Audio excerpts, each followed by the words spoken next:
Welcome to Faith Fondue, a podcast featuring author and educator Haley DeMaria and teacher and blogger Ann Strickers. Faith Fondue features a melting pot of topics ignited by a flame, our faith, and guided by the Holy Spirit. This is Season 4, Episode 21. It is November 24th, and while this is not our last episode of 2024, it is the last Sunday of our liturgical year, which means Advent is upon us. Welcome to our podcast. Let's jump right into the flame. What's hot this week, Anne? Well, yes, I know you love Advent, Haley. I was thinking of that when you were speaking about it. So today's the Feast of Christ the King. And yes, the final week before a new liturgical season. I did get a reminder from the University of Notre Dame for their Advent stories, which are wonderful, prayerful reflections. So for those of listeners who've never seen those, you can go on to Faith ND. But such a meaningful way at the conclusion or at some point during your day to pause and to reflect on what this holy time of year is about. I agree. It is one of my favorite things, times, reflections, whatever you want to call it. My favorite parts of the Advent season, it is the reflections that Notre Dame does. I don't know if you remember, I was part of Sacred Stories last year. I thought about that. Which was, yes, what an honor. It was. It really was, because I do love the Sacred Stories series. And I think one thing that is interesting to me is I think for everyone, the holidays snuck up on us. I had a meeting last week where we were just checking in and talking about events we have coming up at work. And I thought, wow, Thanksgiving is next week. And so now, of course, Thanksgiving is this week. And I too received the notification for the Sacred Stories series that I've signed up for. And I realized they've been filming these all fall. So for many of us, the holidays can't sneak up on us or we wouldn't be fully prepared.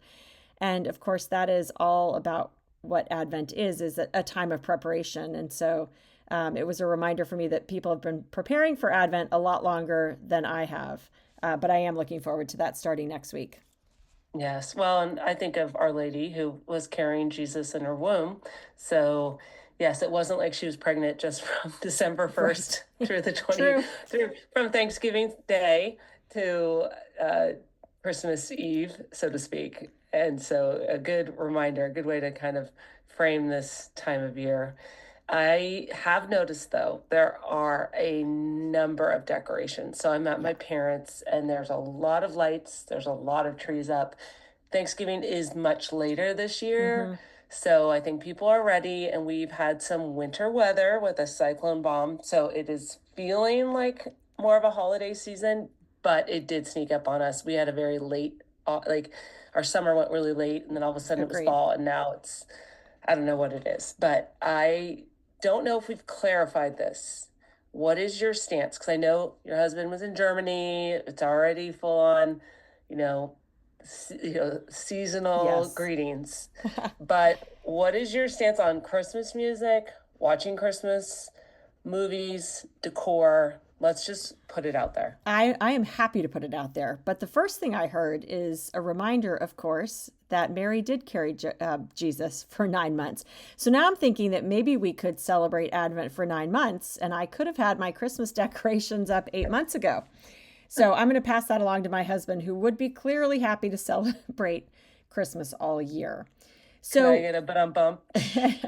So we have historically been, so the very first year we were married, we got married right before Advent, so that was, a different time. But the very first sort of full Christmas season that we were married, I was pregnant with our son, James. And I said to my husband, Thanksgiving Day, after we ate, we are either decorating for Christmas tonight or it is never going to happen.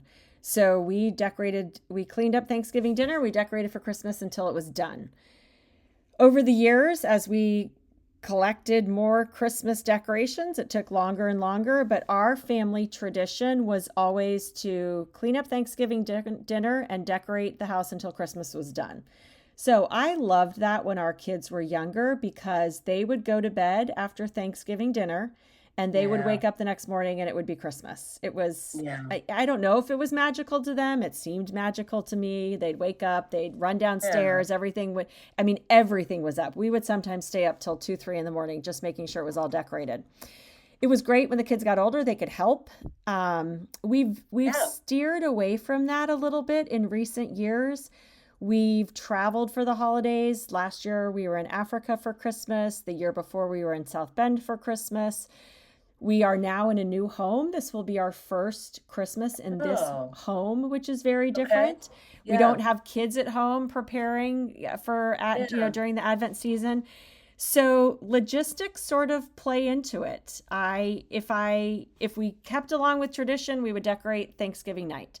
However, we are not in town for Thanksgiving this year. We've actually been out of town each of the last 3 weekends. So for me, again, with Thanksgiving being late, waiting until that first weekend in December is way too late.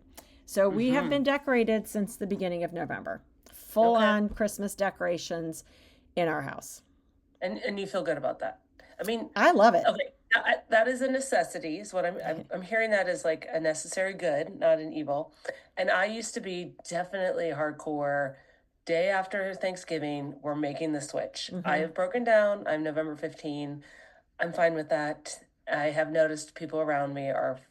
I see pumpkins and I see Christmas decor. So there's clearly a hybrid Yeah. of fall meeting holidays, all good. It's all, it's a special time of year. So, if I'm a glutton for something, I guess it's for holiday cheer. Bring it on.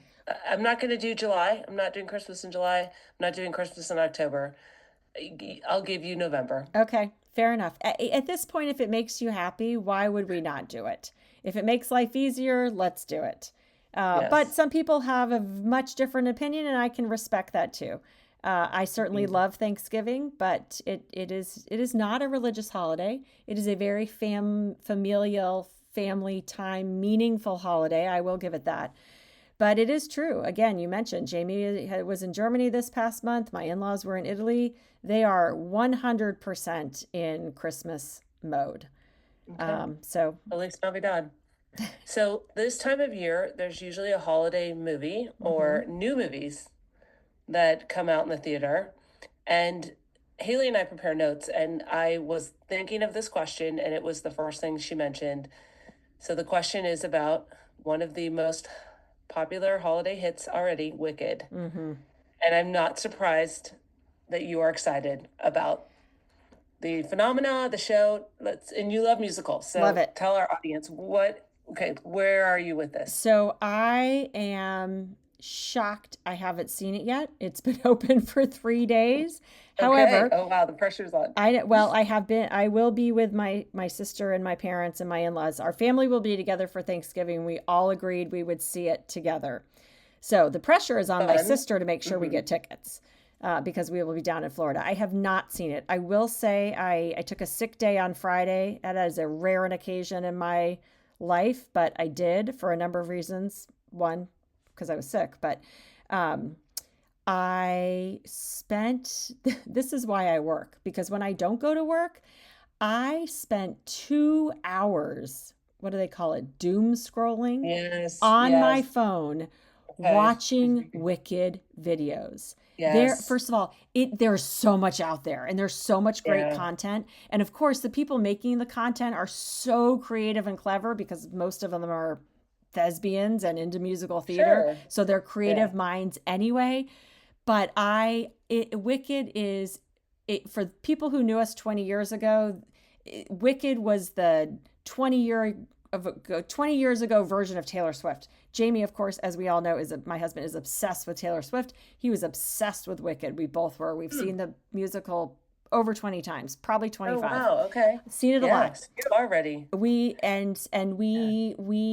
have seen it in all over the world. We went to London to see it, New York. We've been here. We've literally seen it everywhere. Jamie was in Wicked once. I don't know if I've ever shared that. Oh, no. He won. Wow. Wow. Go, Jamie. He's in a global job now. In his early career, he was also in a global job. And anyone who knows, when you travel globally, you just rack up the frequent flyer miles. And Yes. there was in 2006 an online auction where you could bid using airline miles on a walk on roll in Wicked on Broadway in New York City. And Wow. he took the day off of work and he sat at home and he bid and he spent over 500,000 miles My Lord. Oh my gosh. to win this walk on roll in Wicked. And it included 20 tickets, which was amazing. We had an amazing, Wow. we took a bunch of friends, our family, we went up to New York.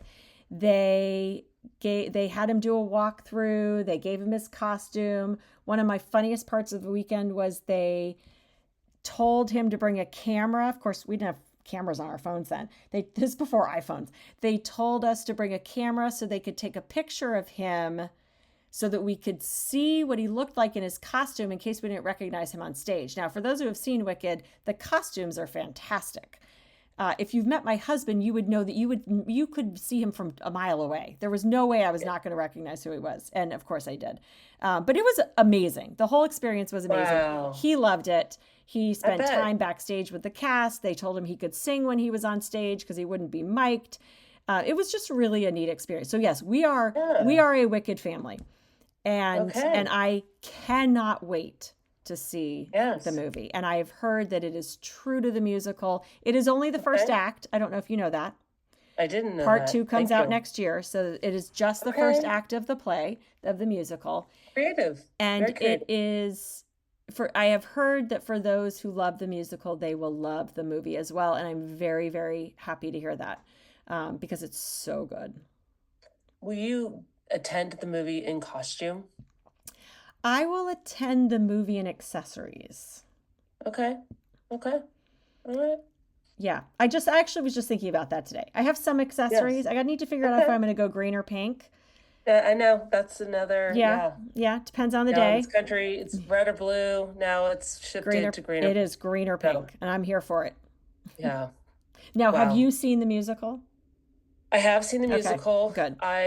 It's in my stratosphere of, again, social media. It's hard to miss, Oh and yeah. it's miss the excitement that people have for it.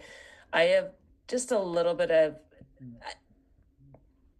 two of my favorite movies of all time, Sound of Music, Mary Poppins, are musicals. So this should not be something that I fear.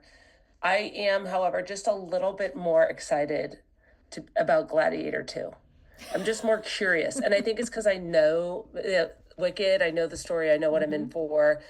Yes, I think I've heard Ariana Grande sing Popular on the radio. It's fabulous. But I just have a little more intrigue because I came to Gladiator late and because of what I teach.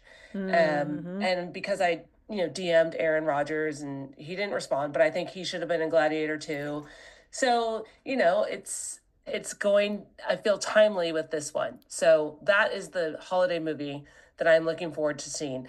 I work with a Latin teacher I asked to go see it with just because I'm a bit of an info hound. So she could translate Hmm. quite a bit of information that's going on. She will have a profoundly different experience of the movie than I will. And I love that. Great. So hoping that we can go together. She's a little bit anxious about going back to movie theaters, still dealing with some like COVID Mm. anxiety. I was surprised, but people, it was just a good reminder. Some people are in very different I was at different places. Right, So right. um, I Fair. hope that it works out, and we are going to try and maybe go at a matinee when it maybe won't be as crowded. But I think that will be a wonderful experience, and it will prepare me. My interest in this whole Gladiator will prepare me mentally for heading down to the Coliseum this coming weekend to the land of Troy. So maybe I will look at, they do the pageantry, They do. the horse, all of it. Maybe I will look at it differently as a result of seeing Gladiator 2. Stay tuned. Stay tuned. I think it'll look a lot different when the game is over and Notre Dame has The, won. Then you can really enjoy the pageantry of them, Fair, of the yes. defeated gladiator. Yeah, otherwise it's supremely annoying and yes. Yes. So that'll be a good venture.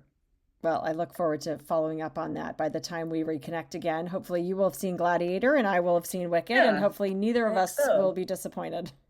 Right. I can't wait. I look forward to hearing what the accessories are. My Yes. accessories will be green and gold, Mm, gold and blue, So for the Notre Dame game, but that's about it. That's as far as there will be no, Gladiator accessories. That's too aligned with Trojans. So Fair enough. the, Fair yeah, enough. they're all aligned. I was going to say there's no blue in Wicked.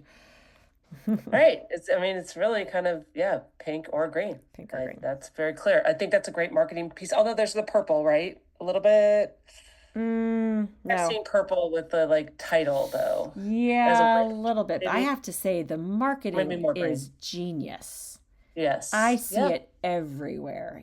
I agree. It I is agree. everywhere. It's in Target, it's in Ulta, whatever that beauty store is. It's Yeah. literally everywhere. Yes, they've Yeah. and you've got two of everything. One's green, one's pink. So it's double the marketing. Yes. So, okay, I have a topic that I would like to bring up for this part of the show, Mm-hmm. because I think it's an important idea, and I think our listeners maybe it will just get them thinking too. So it's the word inclusion. So we're shifting gears here. We're going from Mm-hmm. fun musicals to something pretty important. And Yeah. the idea here, the word inclusion is used at a school's mission statement, Okay. and the school says that it is an inclusive community. Mm-hmm. And a friend of mine is she acquired a disability in her mid 20s, and definitely is an advocate for people with disabilities. She herself identifies as someone with a disability and has really embraced Mm-hmm. this community.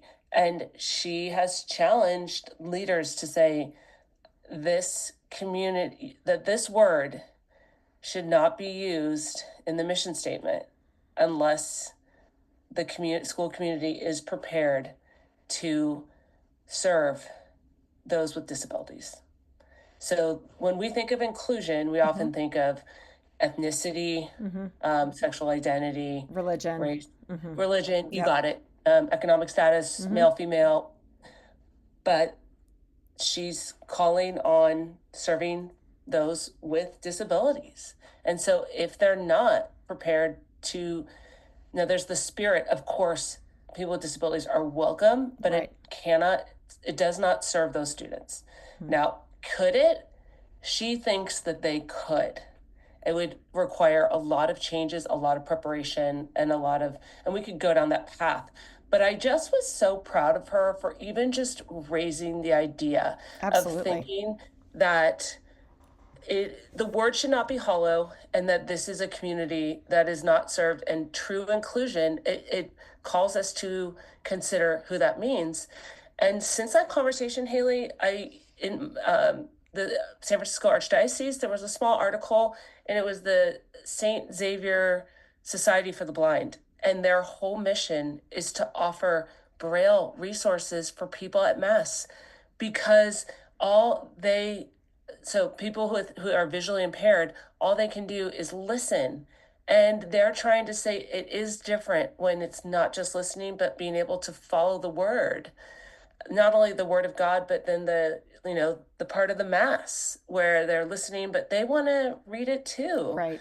And it made me more aware, her quest, her desire, Mm-hmm. what she's pushing for. It did make me more aware of that population. So I just thought I'd share that. No, and I'm glad you did because, first of all, inclusivity in the Catholic Church, a lot of people could debate that. So to to to hear that there is this Savior Society for the Blind that is working with that, I love that. Does being inclusive include physical disabilities, whether you can see them or not? Yes, it does. I think so. I really believe that. And we talk about, again, invisible and visible disabilities. What does that look like? Mm-hmm. If you live Mm-hmm. with a chronic injury or a chronic Mm-hmm. health, just sort of a chronic health issue, that is a disability in the broad sense of the word that may require accommodations. To be an Mm-hmm. inclusive community, yes, I think you do need to make those accommodations. Certainly there are, if you are blind, if you are deaf, those are, if you are unable to walk and you're in a wheelchair, you use, leg braces or crutches or a walker. Those are physical disabilities that are more visible, or disabilities that are more visible. So some are visible. And I do think people attempt to make accommodations for those. But we do also talk about invisible disabilities that people may not see, but they Mm. absolutely affect quality of Mm-hmm. life and ability to Yeah. function. And but I also think there needs to be, I too give a shout out to your former colleague who's talking about this and bringing awareness to it, because what I think Mm-hmm. there is a lack of awareness.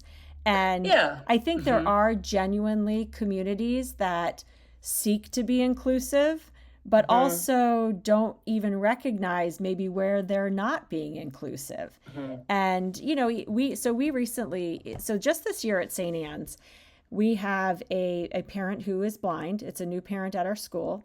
And so we have asked with permission with this parent, will you help us be better? Will you help us be more Yeah. inclusive? Yes. And they have agreed, and they were really grateful that we asked. And so we're building a new app for our phone, for our website, for the portal that we use. And this parent is a test subject to help Mm-hmm. us, make sure that the audio parts are on the pictures and it's reading properly. And so in that sense, it's so great to have someone who is open and willing to help us Yeah. learn what we don't know. We also Mm-hmm. have a student who is legally deaf. The child wears hearing aids and they are able, if they're looking at you, to follow along, but it does Okay. require accommodations in the classroom. The Yes. teacher has to make sure, one, that this child's hearing aids are on, that they are Mm-hmm. sitting in a certain part of the classroom, that the child is looking, and that she's, the teacher, she is speaking in a way. But Yeah. to me, Mm-hmm. I was really excited. So, of course, as director of admissions, I'm working with these families as they're coming into our school. So, I'm really the first point of contact for many of these families. And I remember the spouse of our parent who was blind reached out to me and said, you gave us this great admissions packet when we came to tour. Would you mind emailing that information to us so that their spouse could hear it? Because I had Mm. given them these papers, but Mm-hmm. but they have the ability when it's on a computer to be able to translate it into an Wow. audio. Yes. So Yes. of course of course I'm going to do that, but I didn't know to do that. I didn't think to Yeah. do that. Right. I was Yes. grateful for a parent who asked for it, as opposed to being annoyed or upset and saying we weren't Yeah. inclusive. So I do believe that Yeah. you have to Right. include those disabilities in an inclusive community, but I also greatly appreciate families and people who are willing to work to help us learn what we don't Yes. know. Right. Right. And Yeah. there's Yeah. such gratitude in that, and it makes Yeah. us such a better community. Those It's students in the true. classroom with their classmate who has, who is not able to hear as they're able to hear, what a gift Yeah. that is for the students in that class. I love that True. that student is with us. Yeah. And to Yep. me, that makes all the accommodations worthwhile. It makes us better people. Yeah. And, she's realistic about it. And we were in our conversation and as much as it is such a gift, there are tensions and there's times where maybe the school it cannot handle or serve a student in a certain way. Yes. And, that's where a public institution could be better. And, part of our conversation, quite honestly, was about, is that an argument in some places for vouchers because it takes public dollars and then you can allocate them towards different schools? Like, would that help schools with a certain mission? Like, say Mm-hmm.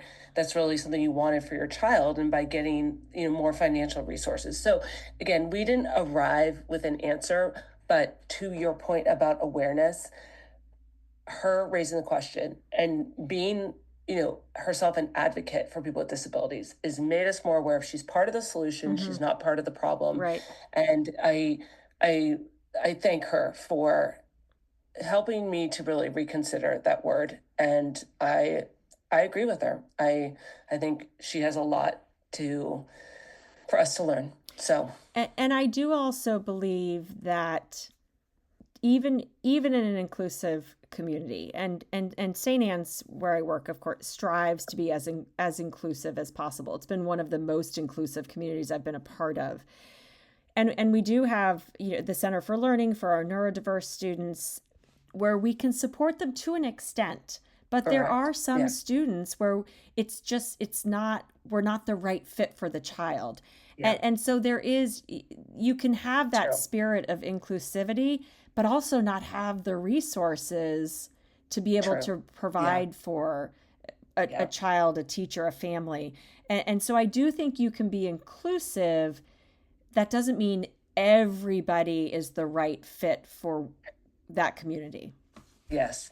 And I think sometimes the healthiest conversations, I just so value when a school can say that and a parent can agree, or a Hmm. parent can recognize that. And it's the both and. It's like I wish it was, and it's not, and a very honest, and we just can't be all things to all people. So Right. that's a starting point. And I Right. also think you shouldn't try to, don't be something you're not. Yes. And so her point was, if this is what we're saying, then we need to be this. And if we're not able to do that, we need to take it out. There's Hmm. something else we might need to say. So I think those are helpful pointers, and knowing that there will always be a tension, and there's a grace, but there's always a loss too. So There is, and change is hard. When sure. and being challenged. I understand that, and I kudos to her because she's probably making some people uncomfortable, and that's how change Yeah. happens. Yeah. That's not a bad thing. That's usually a good thing, Yeah. but it's not Right. always a comfortable place to be. So I do Yeah. commend her for sticking up for what she believes in. Yeah. So, So, on to our spiritual stew. You mentioned the Xavier Society for the Blind. I was at the Notre Dame Army game, and one of the things, I know we've mentioned this briefly before, that I love about Notre Dame and love about just following them on social media. There is a priest, Father Nate Wills. He is the football chaplain at Notre Dame. He has a really fun Instagram feed to follow called Pray Like a Champion. And he gives out, and this is a practice that Notre Dame has had for many years, but since he's been more, 1924. he's really 1924. Mm-hmm. Okay, so 100 Mm-hmm. years. And he's just very public about it. And so I think we've learned more about it more recently because he does post every week what medal he gives to the football team after each game. And so this week, when Notre Dame played Army, it was St. Francis Xavier Cabrini, Mother Cabrini, as she is more popularly known. Cabrini, I think, is a familiar name to most Catholics. She was a naturalized U.S. citizen, but she was the first U.S. citizen to be canonized a saint. And she was very much into service of others. I read that she founded 67 schools, orphanages, and hospitals, which is one for each year of her life. Mm. That is Mm. remarkable. Tireless. Yes. Remarkable. And I just kudos to Yeah. just Father Nate for sharing our faith in such a practical, meaningful way. I know the team values the medals. I know it's something they look forward to every week. I know the basketball team does it. My son has a bunch of them from when he was a basketball manager. And I just really look forward every week to hearing and reading about and seeing the players with the medal of the week. So we'll keep, Mother Cabrini in our prayers this week. Mhm. May we all strive to do the work that she did, or Yeah. to Right. share the goodness and our faith as she did. And certainly, if you're on Instagram, Pray Like a Champion is a pretty fun follow. Father Nate's got a Yeah. great personality. Yes. And he has an awesome podcast. Yes. So, just to hit on the movie theme, that was a fantastic movie. Cabrini came out earlier this year. Mm-hmm. So, for people looking maybe for a family holiday movie, and it really shows the work that she did, the tireless work. I didn't realize it was that many. And I like how you kind of framed it for every year of her life. And she herself underwent so much persecution as an Italian. So Italians Right. were kind of looked down upon. And also, she um, worked tirelessly for the immigrant.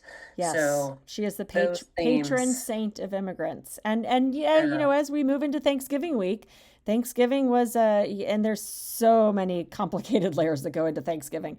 However, we are a country of immigrants, and we are yeah, celebrating that this week, where at the very basic, thought that we all learned in kindergarten, it was in theory. I'm not sure it actually yep, was this way.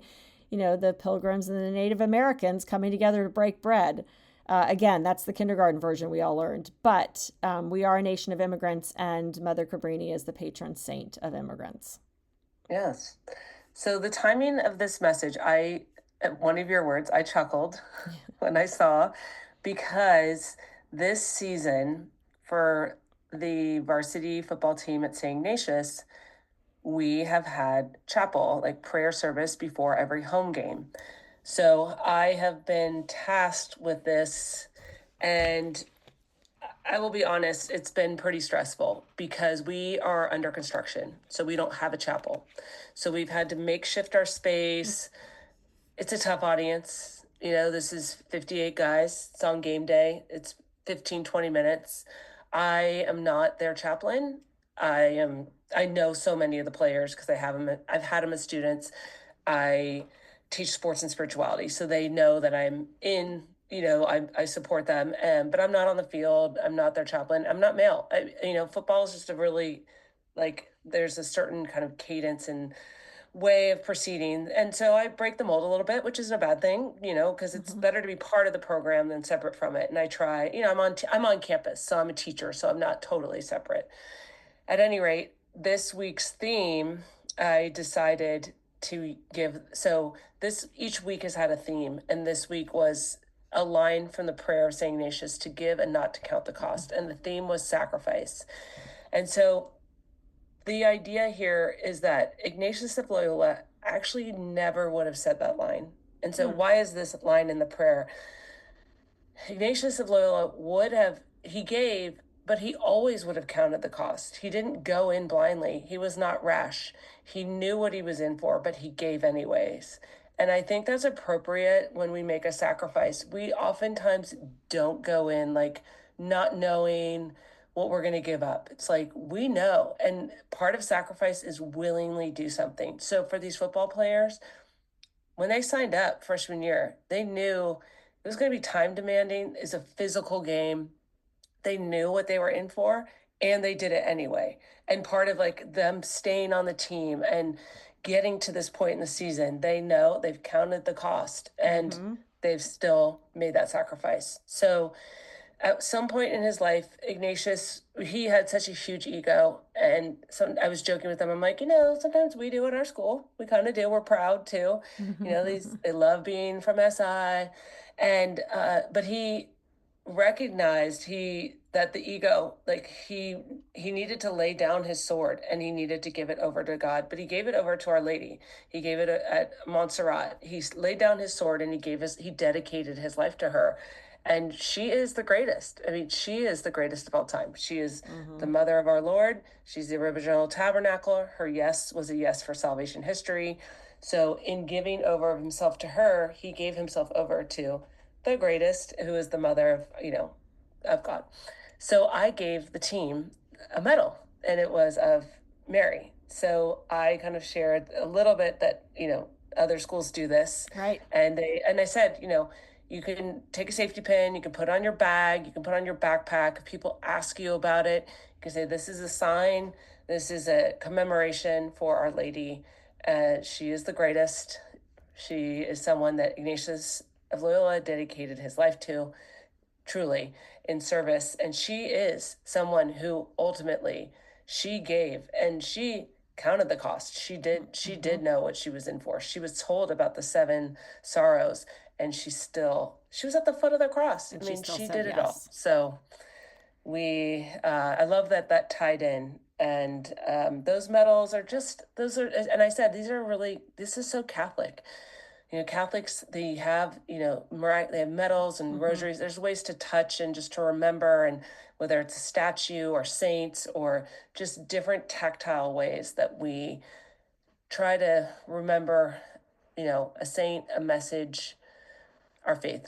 So, And how was it received? First of all, I love that. I love yeah, that you did that. I thanks. love you brought that little piece of Notre Dame to your school. How was it? How were they received? How did the team react? They were very grateful. The thing, Haley, is I don't know how Okay. they Okay. take any of this. They all say thank you.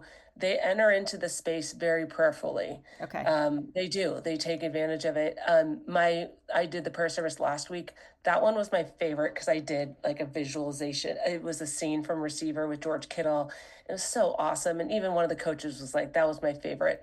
So I don't know. And part of me was like, do I need to evaluate these? Like, do I Mm, need to even ask? And I'm not, maybe I'll talk to some people I work with because it takes me probably 4 hours to plan a 15-minute prayer service right. because I always try to get them involved and I usually try to get an outside voice. So I've had alumni, I've had coaches, I've had different people kind of weigh in, which is just better because it's Mhm. like, it doesn't need to be like a class. It's a prayer experience. So I don't know.